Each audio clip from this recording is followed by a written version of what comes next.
Nellore rural నియోజకవర్గ అభివృద్ధి పనుల కోసం 236 కోట్ల రూపాయలు నిధులు విడుదలయ్యాయి.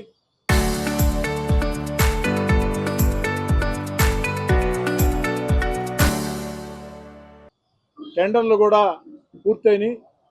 అతి త్వరలో అభివృద్ధి పనుల జాతరని నెల్లూరు రూరల్ నియోజకవర్గంలో కొనసాగిస్తామని ప్రకటిస్తూ ఉన్నాం.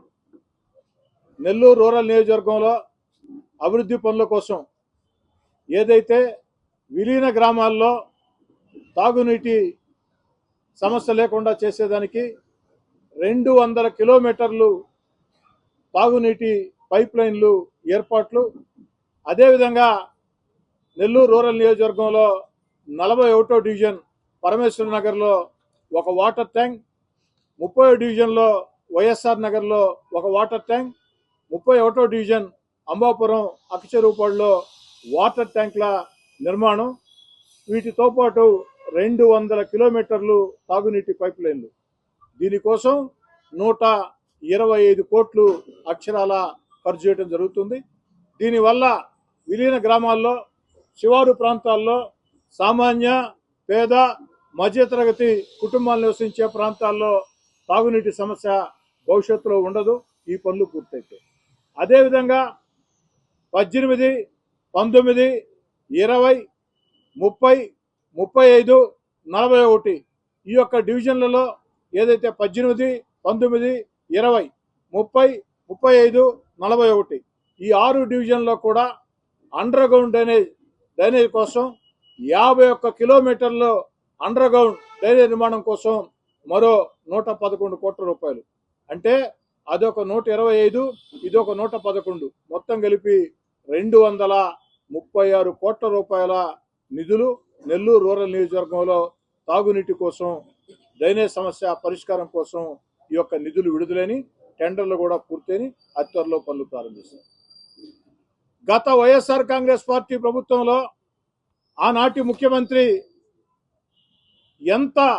నేను ఈ యొక్క నెల్లూరు రూరల్ శాసనసభ్యుడిగా గత వైఎస్ఆర్ కాంగ్రెస్ పార్టీ ప్రభుత్వంలో ఆనాటి ముఖ్యమంత్రి గారిని వీటి కోసం నిధులు విడుదల చేయమని అడిగి అడిగి అడిగి అడిగి నా గొంతు రాసింది కానీ నిధులు మాత్రం విడుదల కాల. కానీ ఈనాడు తెలుగుదేశం పార్టీ కూటమి అధికారంలోకి వచ్చి 2 సంవత్సరాలు కూడా పూర్తి కాల. ఇప్పటికే నెల్లూరు రూరల్ నియోజకవర్గంలో అక్షరాల 370 కోట్ల రూపాయలతో అభివృద్ధి పనులు సాగుతూ ఉన్నాయి. దాదాపుగా చాలా వరకు పూర్తయిని, కొన్ని కొనసాగుతూ ఉన్నాయి. 370 కోట్లు చంద్రబాబు నాయుడు గారు ముఖ్యమంత్రిగా తెలుగుదేశం పార్టీ కూటమి అధికారంలోకి వచ్చిన తర్వాత నెల్లూరు రూరల్ నియోజకవర్గంలో వివిధ శాఖల కింద అక్షరాల 370 కోట్ల రూపాయలు. ఈ 370 కోట్ల రూపాయలకు తోడు ఈనాడు అదనంగా 236 కోట్లు ఈ యొక్క నిధులు పూర్తి స్థాయిలో సద్వినియోగం చేసేదానికి, నాణ్యతా ప్రమాణాలతో పనులు పూర్తి చేసేదానికి, వేగవంతంగా పనులు పూర్తి చేయించేదానికి స్థానిక శాసనసభ్యుడిగా నేను కానీ, తెలుగుదేశం పార్టీ కూటమి నాయకులు, కార్యకర్తలు అందరూ కూడా కలిసికట్టుగా పనిచేస్తారని తెలియజేస్తూ ఉన్నాను. ఇప్పటికే నెల్లూరు రూరల్ నియోజకవర్గంలో మీకు అందరూ కూడా తెలుసు అభివృద్ధి ఎంత వేగవంతంగా సాగుతుందో. ఈ 236 కోట్ల రూపాయల నిధులతో ఈ యొక్క అభివృద్ధి ఇంకా ఇంకా ఇంకా ఇంకా వేగవంతంగా సాగుతుంది. కానీ ఈ నిధులు కూడా సరిపోయే పరిస్థితి లేదు. ఇంకా అదనంగా నిధులు కావాల్సిన అవసరం ఉంది. ఎందుకంటే నెల్లూరు రూరల్ నియోజకవర్గం నానాటికి వేగవంతంగా విస్తరిస్తూ ఉంది. ముఖ్యంగా పేద, నిరుపేద, సామాన్య, మధ్యతరగతి కుటుంబాలు అధికంగా ఒక జిల్లా నలుమూలల నుంచే కాకుండా ఇతర జిల్లాల నుంచి కూడా బిడ్డల చదువుల కోసం, లేదా చిన్న చిన్న వ్యాపారాల కోసం, పెద్ద పెద్ద వ్యాపారాల కోసం, చిన్న చిన్న ఉద్యోగాల కోసం నెల్లూరు నగరానికి వలస వచ్చే కుటుంబాలన్నీ కూడా రూరల్ ప్రాంతాల్లోనే నివాసం ఉంటూ ఉన్నారు. ఎందుకంటే కాస్త తక్కువ ధరకి ఆడ ఇళ్ళు బాడుకు దొరుకుతాయి, లేదు సొంత ఇల్లు కట్టుకోవాలంటే కాస్త తక్కువ ధరకి ఆ స్థలం దొరుకుతుంది. కాబట్టి వేగవంతంగా విస్తరిస్తూ ఉంది. దీనికోసం ఓ శాసనసభ్యుడిగా నా శక్తికి మించి అన్ని రకాల ప్రయత్నాలు చేస్తానని చెప్పిన మాట ఇస్తూ, ఇంతటి అభివృద్ధికి సహకరిస్తున్న, మరీ ముఖ్యంగా ఈ 236 కోట్లు నిధుల విడుదలకి ప్రత్యేక శ్రద్ధ తీసుకుని నిధులు విడుదల చేసిన గౌరవ ముఖ్యమంత్రి నారా చంద్రబాబు నాయుడు గారికి, మున్సిపల్ శాఖ మంత్రి పొంగూరు నారాయణ గారికి నెల్లూరు రూరల్ నియోజకవర్గ ప్రజల పక్షాన ప్రత్యేక ధన్యవాదాలు.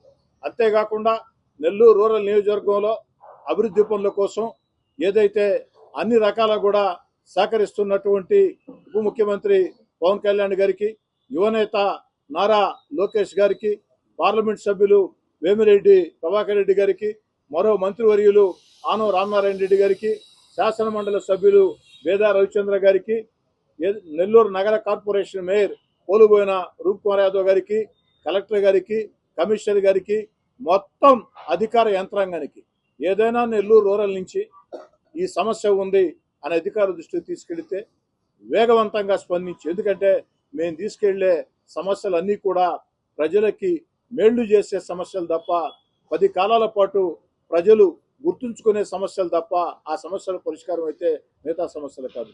పూర్తి స్థాయిలో సహకరిస్తున్నటువంటి అధికార యంత్రాంగానికి ప్రత్యేకంగా ధన్యవాదాలు తెలియజేసుకుంటూ రాబోయే రోజుల్లో అతి త్వరలో ఈ యొక్క అభివృద్ధి పనులు 236 కోట్లు నూతనంగా విడుదలైన అభివృద్ధి పనులు, మంచినీటి సమస్య పరిష్కారం కోసం, డ్రైనేజ్ సమస్య పరిష్కారం కోసం నెల్లూరు రూరల్ నియోజకవర్గంలో ఒక అభివృద్ధి పనుల జాతరని తలపించే రీతిలో శంకుస్థాపన, అది కూడా ఒకే రోజు శంకుస్థాపన చేసిన రోజే ఎన్ని రోజుల్లో పూర్తి చేసి అందిస్తామో అని ప్రజలకు మాట ఇస్తామని తెలియజేస్తూ, ఇంకా కూడా నెల్లూరు రూరల్ నియోజకవర్గంలో అనేక సమస్యలు ఉన్నాయి. వాటన్నిటిని కూడా కొన్నిటిని మేము గుర్తించాం. ఇంకా మేము గుర్తించిన సమస్యలు కూడా తెలియజేయాల్సిన బాధ్యత అవసరం ప్రజలకు కూడా ఉంటుంది. ప్రజల భాగస్వామ్యం ఉంటేనే ఏదైనా పరిష్కారం అవుతుంది. ఆ దిశగా అందరూ జోక్యం చేసుకోవాలని, అదేవిధంగా అన్ని రాజకీయ పార్టీలకి మనవి చేస్తూ ఉన్నా అందరూ కూడా సహకరించాలని, మరీ ముఖ్యంగా నా ఆకాంక్ష, నా ఆలోచన ఒకటే, నెల్లూరు రూరల్ నియోజకవర్గంలో ఎన్నికల వేళ మాత్రమే పార్టీ అజెండాలు, ఎన్నికలు లేని వేళ అభివృద్ధి పనుల సాధన, ప్రభుత్వం అందించే సంక్షేమ పథకాలు, చంద్రబాబు నాయుడు గారు అందించే సంక్షేమ పథకాలు అర్హులకు అందజేయటం, ఇదే లక్ష్యంగా పనిచేయాలా. నెల్లూరు రూరల్ నియోజకవర్గంలో కక్షలకి, కార్పణ్యాలకి, వాదాలకి, వివాదాలకి, రాజకీయ వాదాలకి, వీటికి కూడా ఆస్కారం లేదు. నెల్లూరు రూరల్ నియోజకవర్గంలో ఎవరు కలిసి వచ్చినా అందరినీ కలుపుకొని ముందుకు సాగుతామని, ఎన్నికల వేళ మాత్రమే రాజకీయాలు, ఎన్నికల వేళ ఎవరి జెండాలు వారి ఎవరికి నచ్చిన వ్యక్తి ఓటు వేయవచ్చు. ఎన్నికలు లేని వేళ అభివృద్ధి పనుల సాధన కోసం, సంక్షేమ కార్యక్రమాలు అర్హులకు అందేదానికి అన్ని రకాల కూడా స్థానిక శాసనసభ్యుడిగా ఎవరు కలిసి వచ్చినా అందరినీ కలుపుకొని రాజకీయ పార్టీలకు అతీతంగా ముందుకు సాగేదానికి సిద్ధంగా ఉంటారని చెప్పని కూడా చాలా స్పష్టంగా తెలియజేస్తూ ఉన్నా. అదేవిధంగా నెల్లూరు రూరల్ నియోజకవర్గంలో ఇంకా ఏదైనా సమస్యలు, సూచనలు ఇంకా ఏదైనా ఉన్నా కూడా అటు పాత్రికేయ మిత్రులు కానీ లేదా ప్రజలు కానీ ఎక్కడికక్కడ మొత్తం కూడా సూచనలు, సలహాలు తెలియచేయాలని, మీ సూచనలు, సలహాలు తెలియజేస్తే ఆ దిశగా నెల్లూరు రూరల్లో ప్రజల ఆకాంక్షలకు అనుగుణంగా ప్రజలు ఓ శాసనసభ్యుడు అంటే ఏ విధంగా ఉండాలా, ఓ ఎమ్మెల్యే అంటే ఏ విధంగా ఉండాలా, ఓ ఎమ్మెల్యే అంటే మా కోటమిరెడ్డి సేదరెడ్డిలా ఉండాలా అని ప్రజలు గర్వంగా చెప్పుకునే విధంగా ముందుకు సాగుతామని తెలియజేస్తూ, నా మాటలు ముగించే ముందు చిట్ట మాట, గత వైఎస్ఆర్ కాంగ్రెస్ పార్టీ విధానాలతో రాష్ట్రం ఆర్థికంగా దివాలా తీసిన, గాడి తప్పిన ఆంధ్ర రాష్ట్రాన్ని తన సమర్థ పరిపాలన దక్షతతో గాడిన పెడుతూ అభివృద్ధి కార్యక్రమాలు, సంక్షేమ కార్యక్రమాలు అన్ని కూడా చేపడుతూ ఎన్నికల్లో ఇచ్చిన హామీల్ని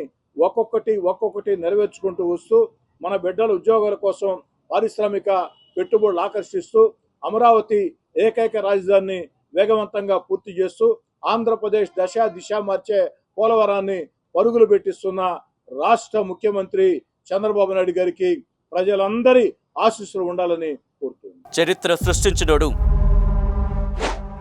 ఇప్పుడు ఆ చరిత్రని తిరగరాయబోతున్నాడు.